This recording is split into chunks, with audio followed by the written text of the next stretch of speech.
Good morning બાળકો. દીકરાઓ, આપણે લાસ્ટ લેક્ચરમાં પ્રક્રિયા માટે વેગ વિરુદ્ધ સમયનો આલેખ જોયો અને જુદા જુદા 3 આલેખોમાંથી કયો આલેખ પ્રક્રિયાના વેગ વિરુદ્ધ સમયનો કયો આલેખ એ સંતુલન અવસ્થા દર્શાવે છે આપણે જોયું. બાળકો, ત્યારે જ ગઈકાલે લાસ્ટ લેક્ચરમાં તમને મેં શીખવાડ્યો હતો. બીજો પણ એક આલેખ આવે છે, બરાબર છે? પ્રક્રિયા માટે સાંદ્રતા વિરુદ્ધ સમયનો આલેખ. આમાં કયો આલેખ આપણને સંતુલન દર્શાવશે એ આપણે શીખવાનું છે, રાઈટ? યાદ રાખો, આપણે થિયરીમાં લાસ્ટ લેક્ચરમાં શીખી ગયા કે જ્યારે પણ આપણે પ્રક્રિયા માટે સાંદ્રતા વિરુદ્ધ સમયનો આલેખ દોરીએ છીએ બાળકો, ત્યારે મેં તમને આવો આલેખ આપણે જોઈ ગયા છે. પ્રક્રિયકો અને નિપજો, રાઈટ? આ પ્રક્રિયકોનો આલેખ છે, આ નિપજો માટે આલેખ છે, રાઈટ? અને સાંદ્રતા જે છે કોન્સ્ટન્ટ થશે, આવું આપણે શીખી ગયા છે. એટલે કે જ્યારે સાંદ્રતા વિરુદ્ધ સમયના આલેખમાં, બરાબર છે, સાંદ્રતા પ્રક્રિયકો અને નિપજોની સાંદ્રતા અચળ થઈ જાય ત્યારે શું સ્થપાયેલું કહેવાય? સંતુલન સ્થપાયેલું છે તેમ કહી શકાય. આવું આપણે શીખી ગયા છે.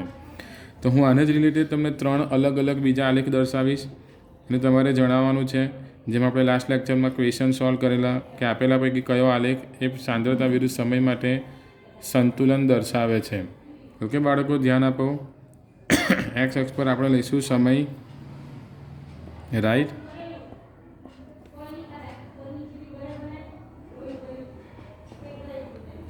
અને વાય અક્ષ પર લઈશું આપણે સાંદ્રતા.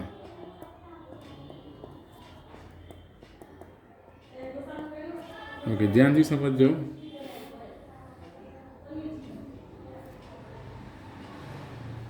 પ્રક્રિયકોનો આલેખ, નિપજોનો આલેખ.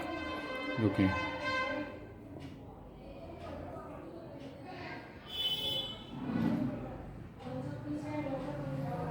પ્રક્રિયકો માટે આલેખ, નિપજોનો આલેખ. બહુ ધ્યાનથી સમજજો. સરસ મજાનો પ્રશ્ન છે,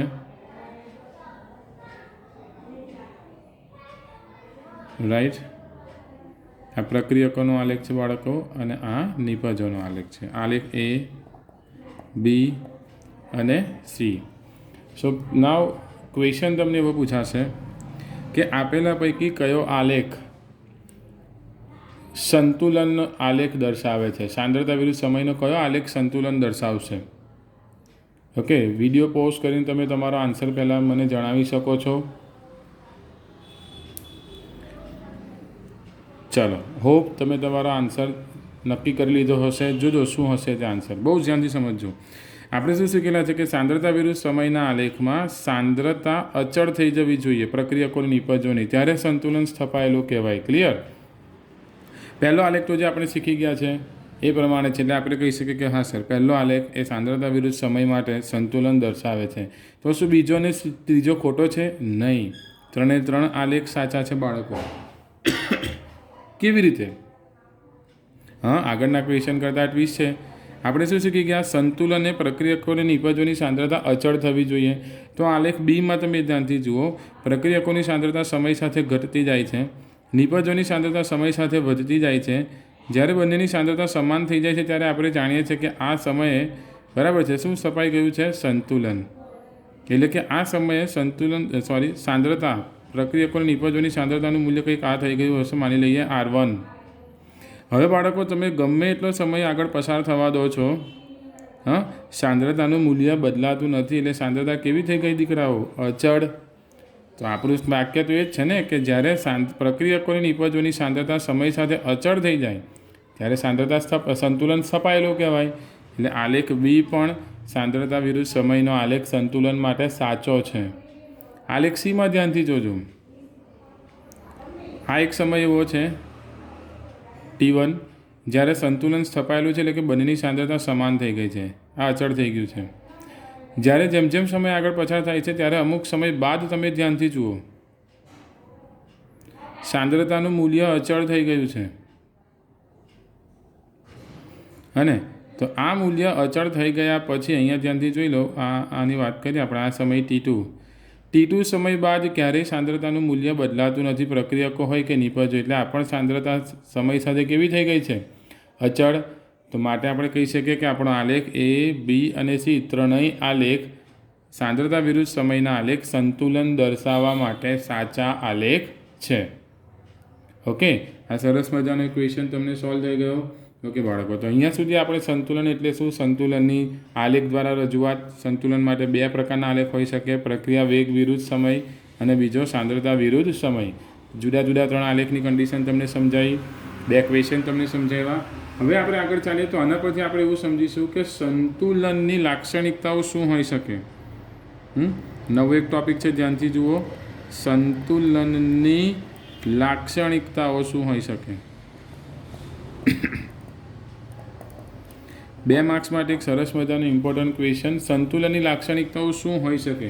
તો આપણે એવું કહી શકીએ, પહેલાં જોઈ ગયેલા કે સંતુલન એ સ્વભાવે ગતિશીલ હોય છે. આપણી ચેપ્ટરનો પહેલો ટોપિક છે. સંતુલન એ સ્વભાવે કેવો હોય છે? ગતિશીલ હોય છે. ઓકે, બીજું એક ઇમ્પોર્ટન્ટ, ધ્યાનથી સમજજો. સંતુલન એ પ્રક્રિયાની બંને તરફથી પ્રાપ્ત કરી શકાય છે. આનો અર્થ, પ્રતિવર્તી પ્રક્રિયા યાદ કરો બાળકો. હું એક ઉદાહરણ લખું, દાખલા તરીકે 2HI હાઇડ્રોજન આયોડાઇડનું આપણે વિઘટન કરીશું તો મને H2ના 2 મોલ અને I2ના 2 મોલ મળશે. આ આપણને ખબર છે આ પ્રતિવર્તી પ્રક્રિયા છે. તો હું આ તરફથી શરૂઆત કરીશ તો પણ મને અમુક સમયે સંતુલન પ્રાપ્ત થશે, અથવા હું નિપજોથી સ્ટાર્ટ કરીશ તો પણ મને અમુક સમય બાદ સંતુલન સ્થપાયેલું મળશે. એનો મતલબ સંતુલન હું પ્રક્રિયકથી શરૂઆત કરું નિપજ તરફ તો પણ મને સંતુલન સ્થાપી શકાય, અને નિપજથી હું શરૂઆત કરું પ્રક્રિયક તરફ તો પણ હું સંતુલન પ્રાપ્ત કરી શકાય. માટે કહી શકાય કે સંતુલન એ પ્રક્રિયાની બંને તરફથી પ્રાપ્ત કરી શકાય છે. ઓકે, થર્ડ અને ઇમ્પોર્ટન્ટ પોઈન્ટ તે એટલે કે સંતુલનનું મૂલ્ય પ્રારંભિક સાંદ્રતાથી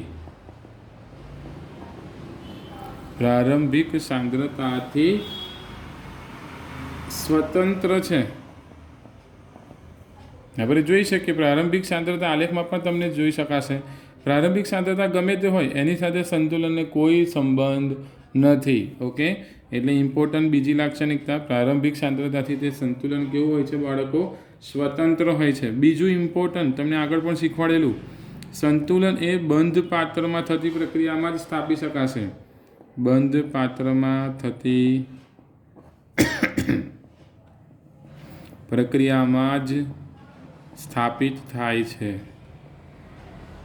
એટલે કે જો પ્રક્રિયા ખુલ્લા પાત્રમાં થતી હશે તો સંતુલન સ્થાપી શકાશે નહીં. ઓકે, અને લાસ્ટ બટ ઇમ્પોર્ટન્ટ, સૌથી અગત્યનું, સંતુલન બિંદુ કે ક્યારે સંતુલન સ્થપાયેલું છે એ મારે સ્થાપવું હોય તો હું કયા મુદ્દાના આધારે સ્થાપી શકું? તો સંતુલન બિંદુ એ સાંદ્રતા, રાઈટ, અથવા દબાણ, કારણ કે વાયુ પ્રક્રિયા હોય તો દબાણ લઈએ છીએ, અથવા રંગ પરિવર્તન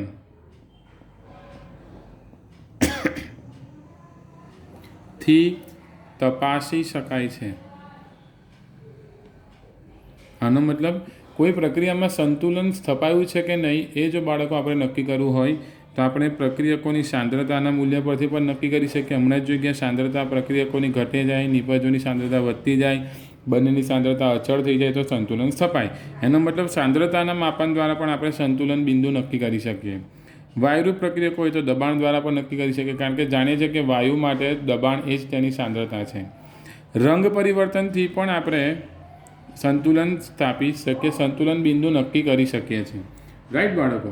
પણ યાદ રાખો, રંગ પરિવર્તનથી બધી પ્રક્રિયાઓ માટે, રાઈટ, સંતુલનનું મૂલ્ય મેળવી શકાતું નથી. એટલે કે આપણે અહીંયા લખી રાખીશું નોંધ કરીને કે બધી પ્રક્રિયા માટે આ વસ્તુ સાચું નથી. બધી પ્રક્રિયા માટે આ વસ્તુ સાચું નથી. ઓકે બાળકો, ચાલો ફાઇન. તો સંતુલનની આ 5 ઇમ્પોર્ટન્ટ લાક્ષણિકતાઓ આપણે સમજીશું. નંબર 1, તે સ્વભાવે ગતિશીલ છે. બીજું, બંને તરફથી પ્રાપ્ત કરી શકાય છે. નંબર 3, પ્રારંભિક સાંદ્રતાથી સ્વતંત્ર છે. નંબર 4, બંધ પાત્રમાં જો પ્રક્રિયા થતી હોય તો જ સ્થાપી શકાય. અને નંબર 4, સંતુલન બિંદુ સાંદ્રતાને આધારે પણ નક્કી કરી શકાશે, દબાણને આધારે પણ નક્કી કરી શકાશે અને રંગ પરિવર્તન માટે પણ નક્કી કરી શકાય છે. અગત્યના મુદ્દાઓ યાદ રાખી લો. આમ આપણે કહી શકીએ કે સંતુલનને શું કરી શકાય? પુરોગામી પ્રક્રિયા જો હોય, પુરોગામી પ્રક્રિયા એટલે કઈ? પ્રક્રિયકથી નિપજ તરફ. પુરોગામી પ્રક્રિયા જો હોય તો પુરોગામી પ્રક્રિયા માટે પુરોગામી પ્રક્રિયાનો વેગ બરાબર પ્રતિગામી પ્રક્રિયાનો વેગ થાય.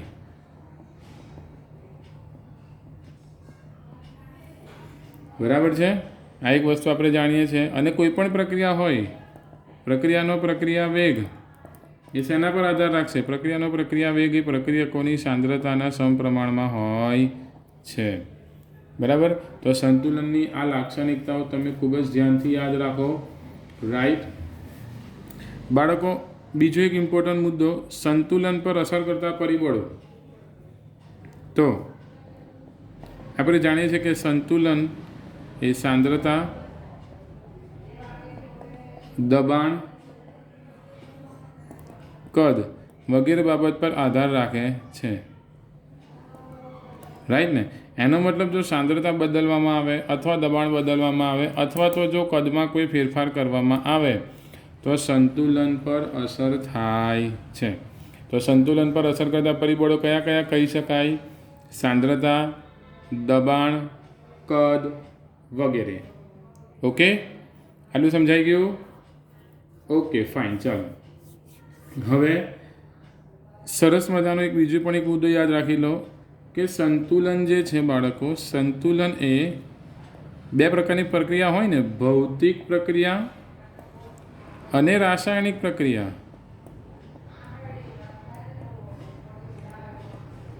રાઈટ? બંને પ્રક્રિયા માટે બંને પ્રક્રિયા માટે સ્થાપિત કરી શકાય છે.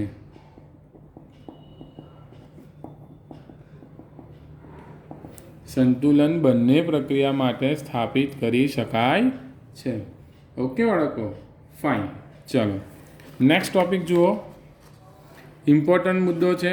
પ્રક્રિયાના બે પ્રકાર હોય છે. એમાં સૌથી પહેલું આપણે સમજીએ ભૌતિક પ્રક્રિયા સંતુલન. ભૌતિક પ્રક્રિયા સંતુલન એટલે શું? તો એવી ભૌતિક પ્રક્રિયા કોને કહેવાય? ધ્યાનથી સમજો. તો આપણે જાણીએ છીએ કે જે પ્રક્રિયા સંતુલનમાં બરાબર છે, પદાર્થની માત્ર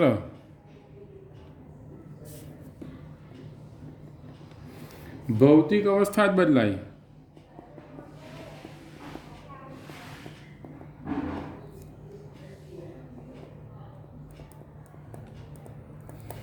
તો તેને કેવું સંતુલન કહેવાય છે બાળકો? ભૌતિક પ્રક્રિયા સંતુલન કહે છે. તો તેને ભૌતિક પ્રક્રિયા સંતુલન કહે છે.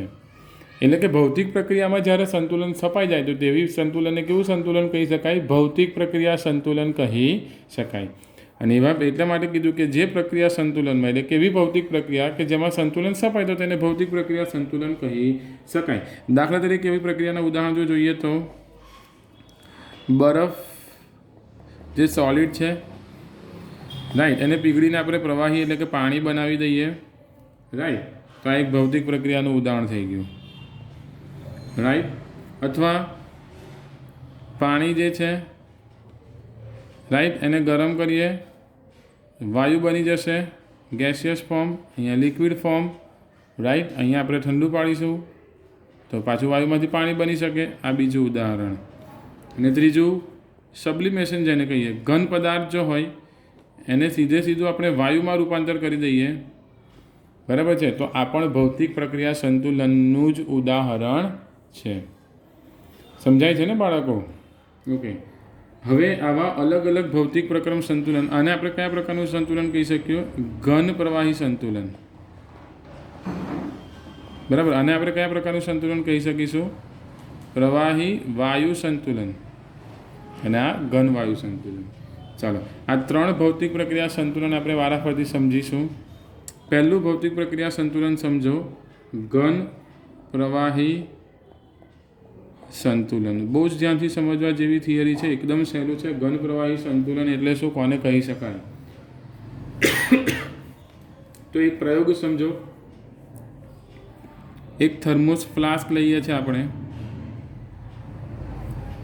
રાઈટ.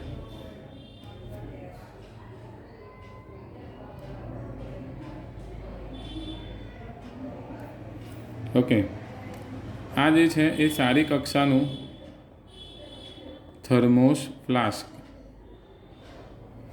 આ સારી કક્ષાના થર્મોસ ફ્લાસ્કમાં આપણે બાળકો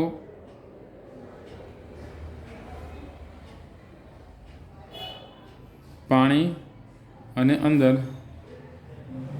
બરફના ટુકડા લીધેલા છે. ઓકે, પાણી પ્લસ બરફ. ઓકે, હા, આ થર્મોસ ફ્લાસ્કમાં આપણે ટેમ્પરેચર 273 કેલ્વિન છે, રાઈટ. અને દબાણ જે છે બાળકો એ છે એક વાતાવરણ દબાણ. આ થર્મોસ ફ્લાસ્ક સારી કક્ષાનું છે, એનો મતલબ આ થર્મોસ ફ્લાસ્કમાં બરાબર છે ઉષ્મા, રાઈટ, નો વિનિમય, ઉષ્માનો વિનિમય થતો નથી. ઉષ્માનો વિનિમય થતો નથી મતલબ કે કોની વચ્ચે?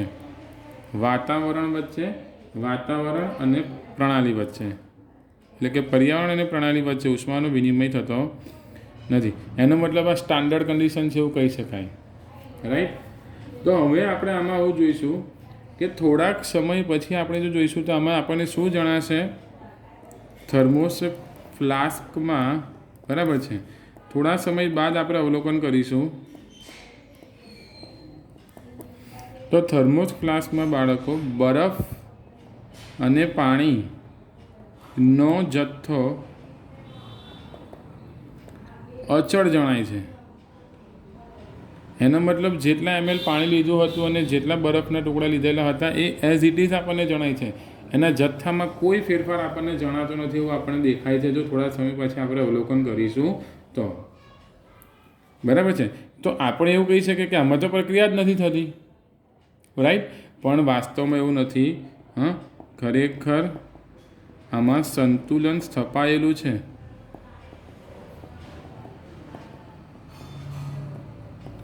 ખરેખર શું છે? સંતુલન સ્થપાયેલ છે. ઓકે, આપણે જાણીએ જ છે કે સંતુલન એ કેવું છે? સંતુલન એ ગતિશીલ છે.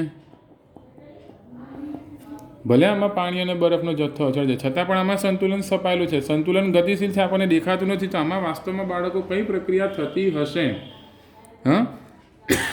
નંબર 1 ધ્યાનથી સમજજો. આમાં પાણીમાંના અણુઓ, ધ્યાનથી સમજજો, પાણીમાંના અણુઓ જ્યારે બરફની સપાટી પર અથડાશે અને તેને વળગી રહેશે એનો મતલબ બરફ બની જશે. આ એક પ્રક્રિયા થાય છે. અને બીજી કઈ પ્રક્રિયા થાય છે? બહુ ધ્યાનથી સમજજો. જેટલા પ્રમાણના પાણીના અણુઓ બરફની સપાટી પર અથડાય છે એટલા જ પ્રમાણમાં, ધ્યાનથી સમજજો, એટલા જ પ્રમાણમાં બરફના અણુઓ પાણીમાં વિલયન પામે છે. અને આ બંને પ્રક્રિયા ક્યાં થતી હશે? આ બંને પ્રક્રિયા બરફ અને પાણીની સીમા પર, એટલે સપાટી પર. એટલે કે જેટલા અણુઓ પાણીના બરફની સપાટી પર અથડાશે એ બધા બરફ બની જશે. એ જ સમયે એટલી જ ઝડપથી બરફના અણુઓ પાણી બની જશે અને પરિણામે બરફ અને પાણીના જથ્થામાં કોઈ ફેરફાર થતો નથી. માટે આપણે કહી શકીએ કે અહીંયા પ્રવાહી એટલે કે પાણી અને ઘન એટલે કે બરફની વચ્ચે શું સ્થપાયેલું છે? સંતુલન સ્થપાયેલું છે. આ પ્રક્રિયા દરમિયાન બરફના કે પાણીમાં બંધારણમાં એટલે કે એમાં કોઈ રાસાયણિક ફેરફાર થતો નથી. આપણે જાણીએ છીએ કે આમાં કોઈ રાસાયણિક ફેરફાર થતો નથી. માત્ર શું થાય છે? માત્ર ભૌતિક અવસ્થા જ બદલાય છે. માત્ર ને માત્ર ભૌતિક અવસ્થા જ બદલાય છે. તો આવા સંતુલનને કયું સંતુલન કહેવાશે બાળકો? ઘન પ્રવાહી ભૌતિક પ્રક્રિયા સંતુલન કહી શકાય ને. ઘનમાંથી પ્રવાહી બની ગયું છે માટે આવા સંતુલન આપણે કયું સંતુલન કહી શકીએ? ઘન પ્રવાહી ભૌતિક સંતુલન કહી શકાય છે. આમાં બે પ્રક્રિયાનો વેગ સમાન થશે. બરફમાંથી પાણી એટલે કે પુરોગામી પ્રક્રિયાનો વેગ, પુરોગામી પ્રક્રિયાનો વેગ, રાઈટ, અને પાણીમાંથી બરફ એટલે કે પ્રતિગામી પ્રક્રિયાનો વેગ કેવા થાય છે? સમાન છે. અને સમાન છે માટે શું સ્થપાયેલું છે બાળકો? સંતુલન સ્થપાયેલું છે. કહી શકાય. માટે શું કહી શકાય? સંતુલન સ્થપાયેલું છે. રાઈટ ને? ચાલો ફાઇન. ઓકે, બીજો જે મુદ્દો છે એ છે પ્રવાહી બાષ્પ સંતુલન. પ્રવાહી બાષ્પ સંતુલન. પણ પ્રવાહી અને બાષ્પ સંતુલન સમજતા પહેલાં આપણે બે મુદ્દાઓ, બે વ્યાખ્યાઓ સમજવી પડશે બાળકો. એક પહેલાં આપણે સમજી લઈએ ગલનબિંદુ અથવા સામાન્ય થાર બિંદુ એટલે શું? ગલનબિંદુ અથવા સામાન્ય થાર બિંદુ એટલે શું? ગલનબિંદુ આપણે બધા જાણીએ છીએ કે જે તાપમાને પ્રવાહી પદાર્થ પીગળવાની શરૂઆત થાય તેને તેનું ગલનબિંદુ કહેવાય. પણ આ શું છે? સામાન્ય થાર બિંદુ શું છે? બહુ ધ્યાનથી સમજજો, વ્યાખ્યા સમજો કે કોઈ પણ શુદ્ધ પદાર્થ માટે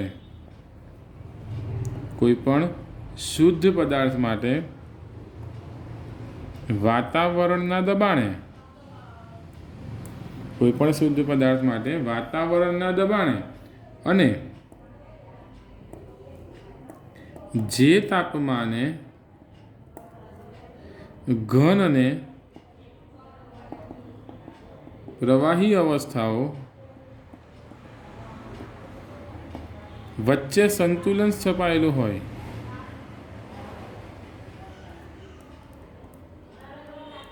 તો તે તાપમાનને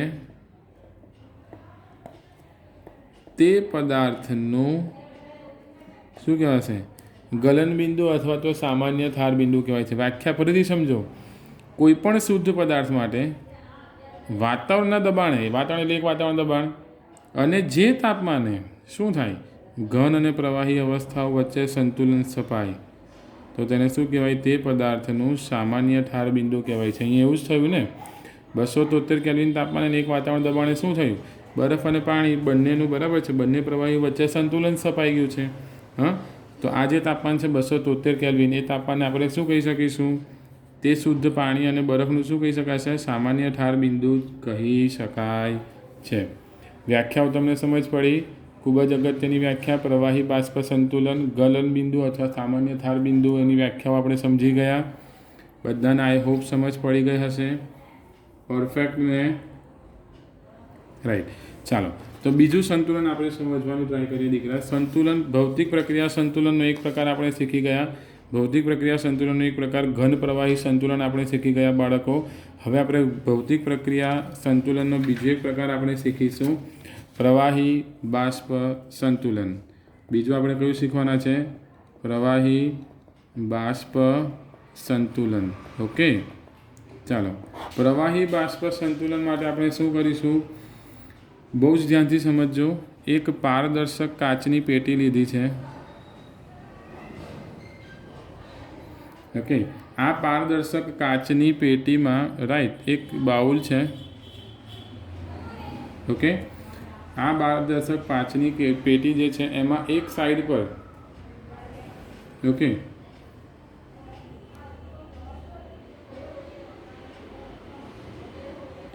એક યુ આકારની નળી છે,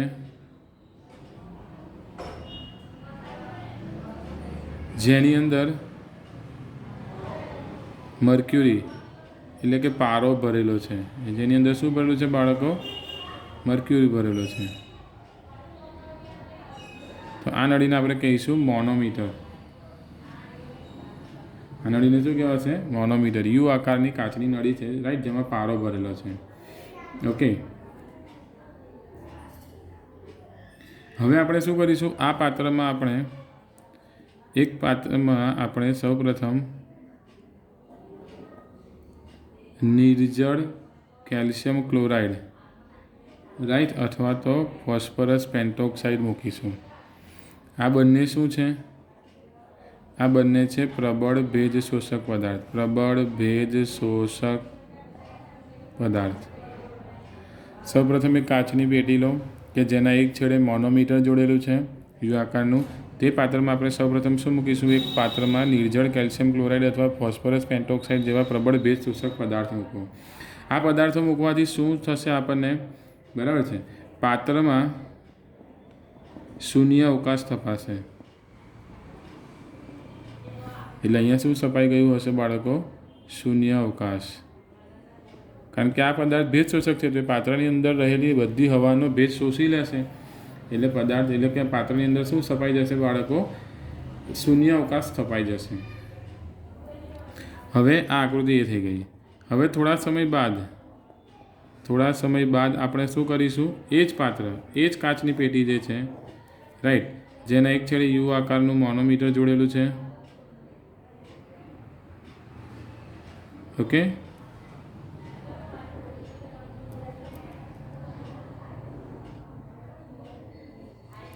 રાઈટ, મોનોમીટર જોડેલું છે.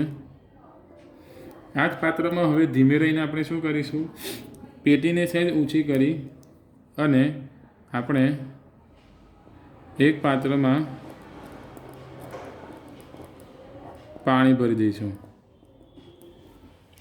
અને આ પાત્રનું શું કરીશું? અવલોકન કરીશું. તો અવલોકન કરતાં આપણને શું જણાય છે? અવલોકન ક્યાં કરીશું? આ જે મોનોમીટર જે છે ને, આ મોનોમીટરમાં પારાની જે સપાટી છે એ સપાટી મોનોમીટરના પારાની સપાટીનું શું કરીશું? અવલોકન કરીશું. અવલોકન કરતાં શું જણાય છે? તો અવલોકન કરતાં જણાશે કે મોનોમીટરમાં બરાબર છે પારાની સપાટી ધીમે ધીમે વધે છે અને છેવટે તે અચળ મૂલ્ય મેળવે છે, અચળ મૂલ્ય પ્રાપ્ત કરે છે. આ એક અવલોકન અંદર જોવા મળે છે. છેવટે કેવું મૂલ્ય પ્રાપ્ત કરે છે? અચળ મૂલ્ય પ્રાપ્ત કરે છે, એવું આપણને જોવા મળે છે. આવું શા માટે થયું હશે? તો કારણ કે શું થશે? જો ધ્યાનથી સમજજો. આ પાત્રમાં જેમ જેમ સમય પસાર થશે તેમ તેમ પાત્રમાં શું થશે? પાણીની બાષ્પ બનશે ને, રાઈટ. અને પાણીની જેમ જેમ બાષ્પ બનતી જશે તેમ તેમ શું થશે? તો પાણીની બાષ્પ જેમ જેમ બનતી જશે તેમ તેમ દબાણ વધશે. અને એ દબાણ ક્યાં પ્રેશર કરશે? આ પારાની સપાટી પર દબાણ લગાડશે. પરિણામે પારો મોનોમીટરમાં શું થશે? ઉપર ચડશે. શરૂઆતમાં બાષ્પનું પ્રમાણ વધતું જશે એટલે દબાણ વધતું જશે અને મોનોમીટરનો પારો ઉપર જશે. અમુક સમય બાદ શું થશે? આ જે બધી વરાળ અહીંયા ભેગી થશે એ બધી ફરીથી શું બનશે? પાણી બનશે. અને પાણી બનશે એટલે શું થશે?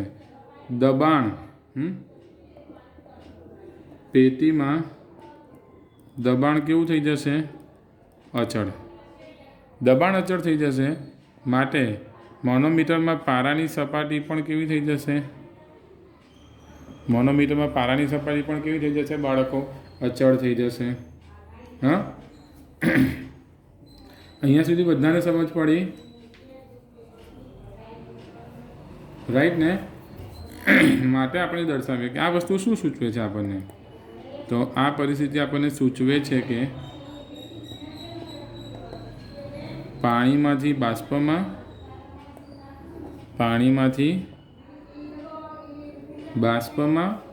અને બાષ્પમાંથી પ્રવાહી એટલે કે પાણીમાં જતા અણુઓની સંખ્યા એટલે કે એ પ્રક્રિયાનો દર કેવો થઈ જાય છે? સમાન બને છે. અને સમાન બને છે એનો મતલબ પાણીમાંથી બાષ્પ અને બાષ્પમાંથી પ્રવાહી બનવાનો દર કેવો થઈ ગયો? અચળ. અને અચળ બની જાય એટલે શું સ્થપાયેલું હશે? સંતુલન સ્થપાયેલું છે તેમ કહી શકાય. ક્લિયર? તો આના પરથી આપણને એક નવી વ્યાખ્યા, મેં તમને કીધું 2 વ્યાખ્યા શીખીશું. પહેલાં આપણે સામાન્ય ઠાર બિંદુની વ્યાખ્યા શીખી ગયા. હવે આપણે શીખીશું બાષ્પ દબાણ. તો અહીંયા પાત્રમાં તમે શું જોયું? આ મોનોમીટરમાં રહેલા પારા પર દબાણ કોને વડે લાગ્યું? બાષ્પ દ્વારા લાગ્યું ને? તો બાષ્પ દબાણ એટલે શું? સંતુલને, કારણ કે સંતુલન સ્થપાયેલું છે ત્યાર પછી જ આપણે નક્કી કરી શક્યા છે. સંતુલને શું થાય છે? આપેલા તાપમાને પાણીના અણુઓ વડે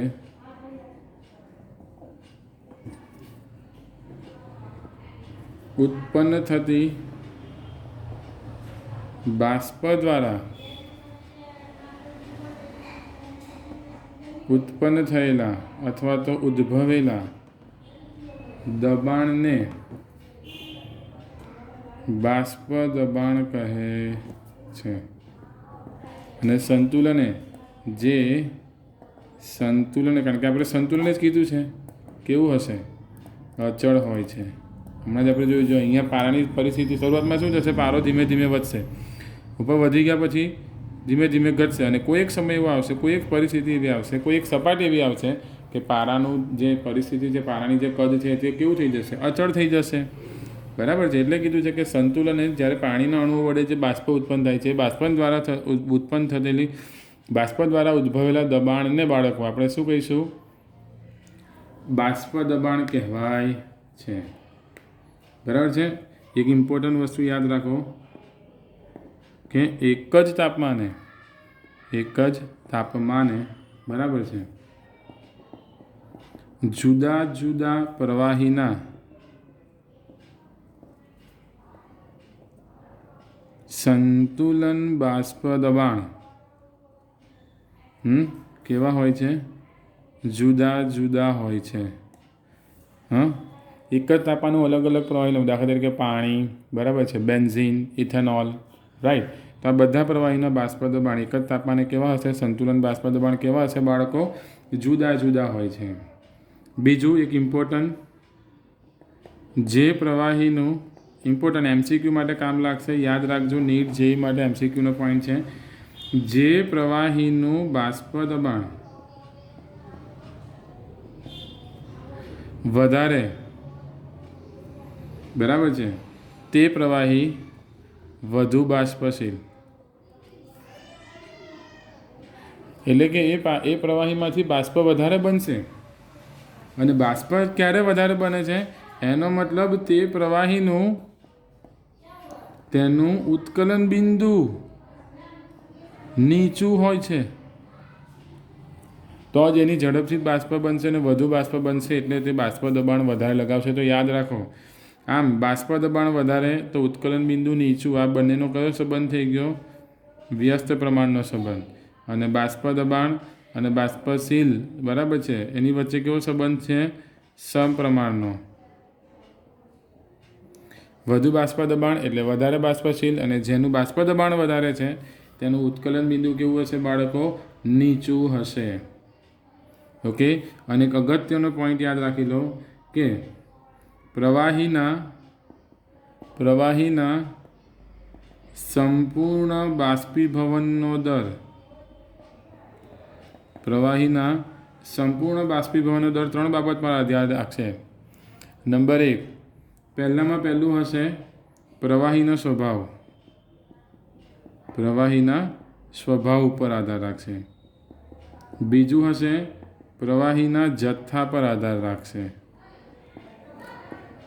ત્રીજું હશે બાળકો પ્રવાહીના તાપમાન પર આધાર રાખશે. ત્રીજું શેના પર આધાર રાખશે? પ્રવાહીના તાપમાન પર આધાર રાખે છે. હા, એટલે પ્રવાહીનું કેટલું બાષ્પીભવન થશે તેનો આધાર પ્રવાહીનો સ્વભાવ, કયા પ્રકારનો સ્વભાવી છે. જથ્થો કેટલા પ્રમાણમાં લીધું છે, સ્વભાવ એટલે કે તેની ઘનતા કેવી છે, રાઈટ, એ બધું આવશે. સ્નિગ્ધતા કેટલી છે, જથ્થા પર અને પ્રવાહીના તાપમાન પર. આ 3 બાબત પર પ્રવાહીના બાષ્પીભવનનો દર રહેલો છે. Okay, fine. ચાલો, ઉત્કલન બિંદુની વ્યાખ્યા તમને શું કહી શકાય? આપણે સામાન્ય ઠાર બિંદુની વ્યાખ્યા જોઈ ગયા, બાષ્પ દબાણની વ્યાખ્યા જોઈ ગયા. ઉત્કલન બિંદુની વ્યાખ્યા શું હોઈ શકે? તો જે તાપમાને પ્રવાહી અને બાષ્પ અવસ્થાનું જે તાપમાને પ્રવાહી અને બાષ્પ અવસ્થા સમાન હોય, સમાન એટલે કે સંતુલનમાં હોય, જે તાપમાને, રાઈટ, જે તાપમાને પ્રવાહી અને બાષ્પ અવસ્થા સંતુલનમાં હોય તે તાપમાનને પ્રવાહીનું શું કહેવાશે? ઉત્કલન બિંદુ કહે છે. વ્યાખ્યા નથી લખી કારણ કે તમને આવડે છે, પણ થોડુંક. જે તાપમાને જે તાપમાને પદાર્થની પ્રવાહી અને બાષ્પ અવસ્થા શેમાં હોય? સંતુલનમાં હોય તે તાપમાને તે પદાર્થને શું કહી શકાય બાળકો? ઉત્કલન બિંદુ કહી શકાય છે. બરાબર છે. અને આપણે એ પણ જાણીએ છીએ કે જેમ જેમ ઊંચાઈએ જઈએ તેમ તેમ ઉત્કલન બિંદુ ઘટે. બીજો MCQ યાદ રાખો, ઊંચાઈ ઇઝ ઇન્વર્સલી પ્રપોર્શનલ ટુ ઉત્કલન બિંદુ. ઊંચાઈ વધે, ઉત્કલન બિંદુ ઘટે, રાઈટ. ઊંચાઈ વધે, ઉત્કલન બિંદુ શું થશે? ઘટશે. ઓકે, તો આજે આપણે ભૌતિક પ્રક્રિયા સંતુલનના 2 પ્રકાર, રાઈટ, ઘન પ્રવાહી સંતુલન અને પ્રવાહી બાષ્પ સંતુલન વિશે આપણે જોઈ ગયા બાળકો. સાથે સાથે આપણે બાષ્પ દબાણની વ્યાખ્યા જોઈ, બરાબર છે, ઉત્કલન બિંદુની વ્યાખ્યા જોઈ, પ્રવાહીના સંપૂર્ણ બાષ્પીભવનનો દર શેના પર આધાર રાખે છે, આ 3 બાબતો જોઈ ગયા, રાઈટ. તો આ જે દરેક બાબતો આપણે જોઈ ગયા છે એ તમને સમજ પડી હશે. ન સમજાય તો તમે મને પૂછી શકો છો. ઓકે, આનો PDF તમને આજે મોકલી દેવામાં આવશે. ઓકે દીકરાઓ, બેસ્ટ ઓફ લક.